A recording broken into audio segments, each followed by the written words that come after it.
अस्सलाम वालेकुम everyone, hope you all are doing well. आज हमारा टॉपिक ऑफ डिस्कशन है आयंस और एटम्स में difference. So first of all discuss करते हैं कि व्हाट इज़ द आयन। यहाँ पर इसकी डेफिनेशन लिखी हुई है कि आयन इज एन एटम और group of atoms having a charge on it. So basically जिस तरह हमने पढ़ा था कि एटम जो है एक न्यूट्रल स्पीशीज होती है, उसमें जितने प्रोटॉन्स होते हैं उतने ही इलेक्ट्रॉन्स होते हैं। लेकिन आयन जो होता है वो ऐसा एटम होता है, यानी कि एटम की जो ट्रांजिशन हो जाती है आयन में, जब उसमें से हम कोई इलेक्ट्रॉन डोनेट करते हैं या फिर कोई इलेक्ट्रॉन गेन करते हैं। द चार्ज में भी पॉजिटिव और नेगेटिव। आयन पर जो चार्ज हो सकता होता है वो या तो पॉजिटिव साइन का होता है या फिर वो नेगेटिव साइन का होता है। There are two types of ions. अब आयंस की टाइप्स को डिस्कस कर लेते हैं कि आयंस दो टाइप्स के होते हैं, एक केटायंस और एक एनायंस। एन एटम और group of atoms having positive charge on it is called cation. Positive charge किसी आयन के ऊपर हो तो उस आयन को हम केटायन कहते हैं, यानी कि positive charged ion. The cations are formed when an atom loses electrons from its outermost shell. Cation की आप लोग यहाँ से डेफिनेशन हाईलाइट कर लें और डेफिनेशन के साथ आपने ये वाली लाइन भी लिखनी है। इसका बेसिकली मतलब ये है कि जब कोई एटम इलेक्ट्रॉन जो है डोनेट करता है अपने ऑक्टेट को पूरा करने के लिए, या फिर वो कोई रिएक्शन करवा रहा होता है जिसमें उसे अपना कोई एक इलेक्ट्रॉन या दो इलेक्ट्रॉन उसे डोनेट करने हैं, तो उसको जो है वो क्या करता है, अपने जो दो इलेक्ट्रॉन्स है वो डोनेट कर देता है किसी साथ वाले जो है एटम को, और खुद क्या बन जाता है केटायन। उस पर चार्ज क्या आ जाता है पॉजिटिव। जिस तरह हमने ये बात पढ़ी थी कि एटम जो है उसमें जितने इलेक्ट्रॉन्स होते हैं, जितने प्रोटॉन्स होते हैं उतने ही इलेक्ट्रॉन्स होते हैं। जब आप उसमें से एक इलेक्ट्रॉन बाहर निकाल देंगे तो अब प्रोटॉन्स ज़्यादा हो जाएंगे और इलेक्ट्रॉन्स कम हो जाएंगे। तो अब हमारे पास जो चार्ज है वो पॉजिटिव ज़्यादा हो गया और नेगेटिव कम हो गया। दैट्स वाई के टाइज के साथ हम हमेशा पॉजिटिव का निशान लगाते हैं। फॉर एग्जाम्पल सोडियम का ion, potassium ion are cations. अब उन्होंने एग्जाम्पल लिखी है, ये याद करना इंपॉर्टेंट है। The following equation show the formation of cations from atoms. अब उन्होंने यहाँ पर इक्वेशन शो की हुई है जो दिखा रही है कि कैसे एटम में से केटायन बनता है। फॉर एग्जाम्पल हाइड्रोजन का एटम है, हाइड्रोजन के अंदर जो इलेक्ट्रॉन है उसने एक इलेक्ट्रॉन बाहर दे दिया, एक इलेक्ट्रॉन देखिए उसने बाहर दे दिया, तो इसके ऊपर क्या आ गया, पॉजिटिव चार्ज आ गया। ठीक है, क्योंकि एक इलेक्ट्रॉन से जब बाहर निकाला तो उसके अंदर पॉजिटिव चार्ज ज्यादा हो गया और नेगेटिव चार्ज कम हो गया, तो इसीलिए इसके ऊपर हम पॉजिटिव का साइन लगाएंगे। अब आपने ये बात नोट करनी है कि जो केटायन है वो अपना जो एक इलेक्ट्रॉन निकलता हुआ है वो जाहिर करेंगी प्रोडक्ट्स में। लेकिन जब एनाइन की हम बात करेंगे तो जो इलेक्ट्रॉन जो है वो हमारा जो इलेक्ट्रॉन है वो रिएक्टेड साइड पर आएगा और केटायन पे जो है इलेक्ट्रॉन जो है वो प्रोडक्ट साइड पर आता है। अब हम एनाइन को डिस्कस करते हैं कि एन एटम और group of atom that has a negative charge on it is called A9. जब कोई एटम या जब कोई एटम या ग्रुप ऑफ एटम्स होते हैं, फॉर एग्जांपल जो मतलब कि अपना एक इलेक्ट्रॉन कह सकते हैं हम कि गेन करते हैं, मतलब कोई एक आयन हो जो अपना इलेक्ट्रॉन डोनेट कर रहा है, तो एक जो एटम उसको एक्सेप्ट करता है उसको हम एनाइन कहते हैं या फिर नेगेटिव चार्ज आयन। एक और बात यहाँ पर यह भी होती है कि एक होता है मोनोटॉमिक आयन और एक होता है पॉलीएटॉमिक आयन।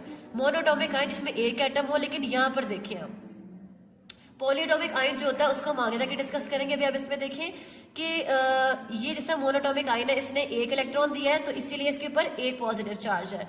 Na ने एक इलेक्ट्रॉन दिया है इसलिए इसके ऊपर ओनली वन पॉजिटिव चार्ज है। लेकिन जो कैल्शियम है उसने दो इलेक्ट्रॉन्स डोनेट किए हैं, दो इलेक्ट्रॉन्स ने यहाँ पर डोनेट किए इसलिए इसके ऊपर +2 पॉजिटिव चार्ज है। ठीक है, अब एनाइंस की बात करते हैं।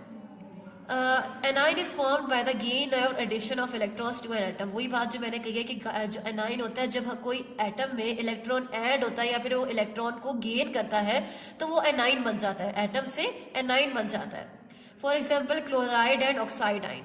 अब देखिए एक हमारे पास होता है क्लोरीन का एटम, जिस तरह उन्होंने यहाँ बताया ना, क्लोरीन का एटम है, इसने जब एक इलेक्ट्रॉन को एक्सेप्ट किया तो ये क्लोराइड आयन बन गया, क्लोरीन से क्लोराइड आयन बन गया। और ये ऑक्सीजन का एटम है, जब इसने दो इलेक्ट्रॉन्स को एक्सेप्ट किया, क्योंकि इसके अंदर अपना ऑक्टेट पूरा करने के लिए दो इलेक्ट्रॉन्स की जगह मौजूद है, दो इलेक्ट्रॉन्स की जगह मौजूद है, इसलिए उसने दो इलेक्ट्रॉन्स जब एक्सेप्ट किए तो ये ऑक्सीजन एटम से ऑक्साइड आयन बन गया, यानी कि O और 2 माइनस हो जाएगा, क्योंकि इसने ये शो कर रहा है कि इसने दो इलेक्ट्रॉन्स जो है वो एक्सेप्ट किए हैं। अब हम इनके डिफरेंस को डिस्कस करते हैं। अब what is the difference between the atom and an ion.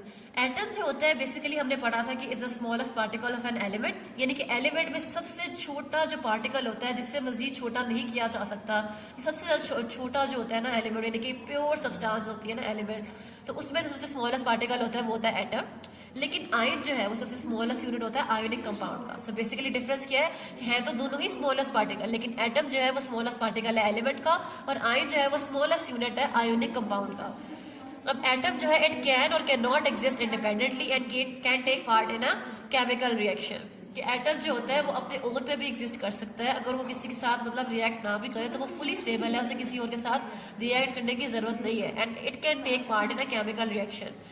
लेकिन जो आयन होता है ये इतना अनस्टेबल होता है, इसे रिएक्ट करने के लिए लास्ट में किसी दूसरे आयन की या दूसरे एटम वगैरह की जरूरत पड़ती है, तो it can not exist independently and is surrounded by oppositely charged ion. Basically ions जो होते हैं लेटेस की फॉर्म में एग्जिस्ट करते हैं, जिस तरह हमने सॉल्ट का अगर आप लोगों ने स्ट्रक्चर पढ़ा हो, लेटेस्ट स्ट्रक्चर पढ़ा हो, जिस तरह सोडियम है NaCl होता है ना टेबल सॉल्ट, अब अगर उसमें पॉजिटिव चार्ज है यहाँ पर तो उसके साथ जो है वो सारे Cl होंगे, और फिर Cl के साथ जो है वो सारे Na होंगे, यानी कि Cl के साथ कभी आपको क्लोराइड आयन के साथ कभी क्लोराइड आयन लगा हुआ नजर आएगा, और सोडियम आयन के साथ कभी सोडियम आयन लगा हुआ नजर नहीं आएगा।